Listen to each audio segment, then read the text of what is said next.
Okay, hello YouTube. Today I'm going to go over Game 1 of the 2023 World Championship match between Ian Nepomniachtchi and Ding Liren. So to get started, I just want to talk about is this really a World Championship match if Magnus Carlsen is not participating? And my personal opinion is I don't really think it is, like in the way that we consider like classical world champions. In the same way that boxing kind of has a lineal world champion, but you have all these different alphabet belts. I feel like chess is kind of the same way. And on occasion, FIDE has held what they have called world championship cycles that I don't think anybody has honestly recognized um, the players that won those as actual world champions. For the most part, you should think of a world champion as a guy that beat the last world champion or the man that beats the man.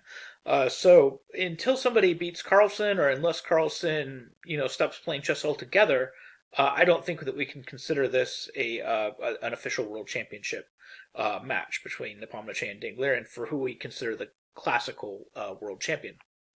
Uh, but nonetheless, it is a really important match. I am actually rooting for Ian Nepomniachtchi in this match. He shares my style. He shares most of my opening repertoire, and I think it'll be interesting if he wins the match to see if Magnus Carlsen will then play a match against him at some point in the future. And of course, if Nepomniachtchi wins that match, then I would consider him the next world champion. But if he loses, I think it would solidify Carlsen's claim that he was always kind of the world champion all along. So anyway, so this game starts out, Nepomniachtchi plays e4 because, of course, Nepomniachtchi is a king pawn player, and,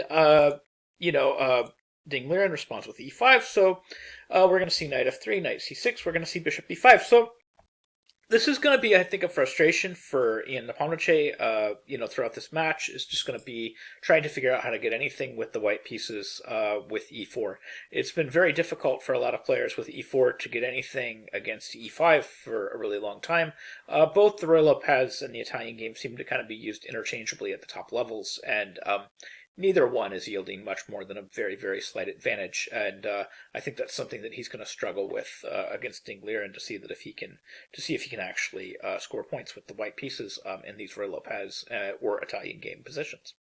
So we have a6, bishop a4, knight f6, castles, all just pretty normal stuff. Bishop e7, bishop takes c6. So now we have a delayed exchange, not seen a whole lot at the top level, but not totally unheard of either. So dc6, rook e1, knight d7. So this is just, I guess, another way that white can try to play for something. We have knight d7 from Ding Liren, just holding the pawn on e5. We have d4, and white can just kind of declare that after e d4, queen d4, white just kind of has a slight advantage. This is the type of position I think that a player like Ian Nepomniachtchi would be very happy with preparation-wise. He's finished his preparation, and he's coming out of the position just very slightly better. So we have castles kingside, bishop to f4, just developing a piece, knight c5, queen e3. White kind of wants to keep queens on the board if he wants to get anything at all out of this position. Basically, in positions like this, where you have these doubled pawns and white has a slightly better center, the slightly better center is compensated for by the fact that black has the bishop pair. And for the most part, white's usually not getting enough out of his pawn majority to win positions like this. This goes all the way back to the time of Lasker, when Lasker was just playing the exchange variation and following up with d4 and exchanging queens right away. It just wasn't going well for him. And of course, we see similar problems in the Berlin and a lot of modern day openings where the same type of thing happens. So it's just really a question of will white get enough out of this position. So we have bishop g4, offering the exchange of pieces, knight to d4, declining that exchange of pieces, trying to keep the complexity on the board. Queen d7, knight to c3, just developing, rook e8, knight f5, just going for some type of advantage here with white. And actually, I really kind of like what Nepomniachtchi is doing here. It seems like not only has white gotten everything he wanted out of the position in terms of, very slight advantage white, but he's also starting to initiate an attack at this point. Like knight f5, it's not so simple to meet this. Like if bishop f5, ef5, this pawn becomes an attacker, and we also have a threat on the e7 square, and we always have to kind of keep a lookout on this king. So we have a threat on e7, and then of course the knight on c5 is also hanging. So it's very, very awkward to defend against all of this. But Dig Liren, he's very good at finding best moves under these conditions. So we have knight e6, we have knight takes e7 check, so getting back the bishop pair. Queen takes e7, then bishop g3, and I think certainly we can declare just very clean slight edge white. I mean, white's going to be able to play f3 or h3 to improve his position. He's going to bring a rook to d1. Even if white exchanges everything at this point, black has no compensating bishop pair anymore, so it's just going to be a 4-on-3 on the king side, and that should yield advantage white. So, I mean, so far, 16 moves in, Ian Nepomniachtchi is proving his mettle and proving that, potentially he is the best player in the world, just trying to do the same thing that he sees Carlsen do all the time, just squeeze water out of a rock. So bishop h5, f3, f6, h3, still trying to make those subtle improvements, just putting all of his pawns on light squares with his bishop on a dark square. And of course, he's trying to kind of corral this light squared bishop of Ding Liren's, making it look useless. So then we have king to h2, bishop f7, rook d1, b6, and a3. So now if it were me playing, I would just maybe just try to start doing wholesale exchanges. Because if you can exchange everything in a position like this, typically this endgame is just going to be completely winning. So that would kind of be maybe the path that I would go down. But certainly there's nothing wrong with just playing for piece restriction, like playing a3, preventing the queen from coming to b4, and just keeping all those exchanges on the table for later. They're not going anywhere. So we have a5, and now we have knight e2, and then Liren initiates some of these exchanges. And of course, white is more than happy to oblige in these exchanges. He's fine with more rooks coming off the board. He just doesn't want to give up the file. So he's going to play rook d3 with the idea of playing queen d2 so that the queen stays on the open d file. And again, he still has this very, very slight edge that he's pressing for. So then we have c5, queen d2, c6, rook d8, knight d8. And again, this is all just much better for white. White is just continuing to play for an advantage here. We have queen f4, b5, queen to b8, getting the queen behind the lines. This is just looking like very good stuff. It's just getting better and better and better for Ian Nepomniachtchi with the white pieces.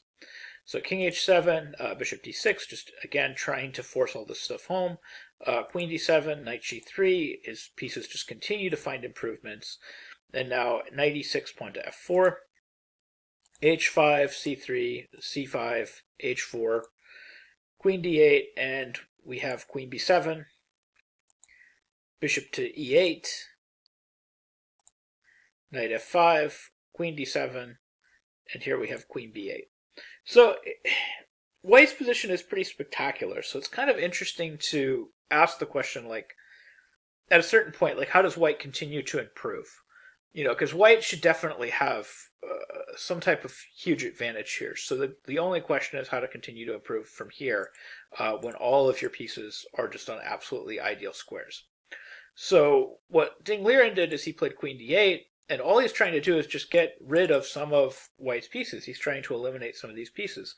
Now, again, if it's me in this situation, I'm thinking I need to keep the queens on the board. I need to keep as many of my good pieces on the board as possible. So possibly with this queen exchange, we're getting closer and closer to some type of draw for Ding Liren.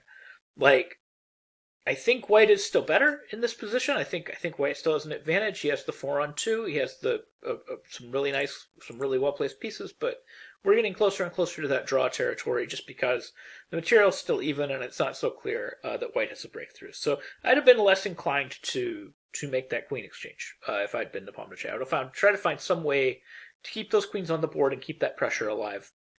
Always maintain as many good pieces as possible, no matter what. So we have knight to d4, again putting pressure on the pawns, threatening to advance. Knight b7, e5, king back to g8. Also keep in mind, if at any point the knights get exchanged, these opposite colored bishops are going to be a draw. So that's another thing that white's going to have to try to avoid here. So we have king g3, bishop d7, bishop to c7, knight c5, bishop takes a5. So now we have white being up a pawn.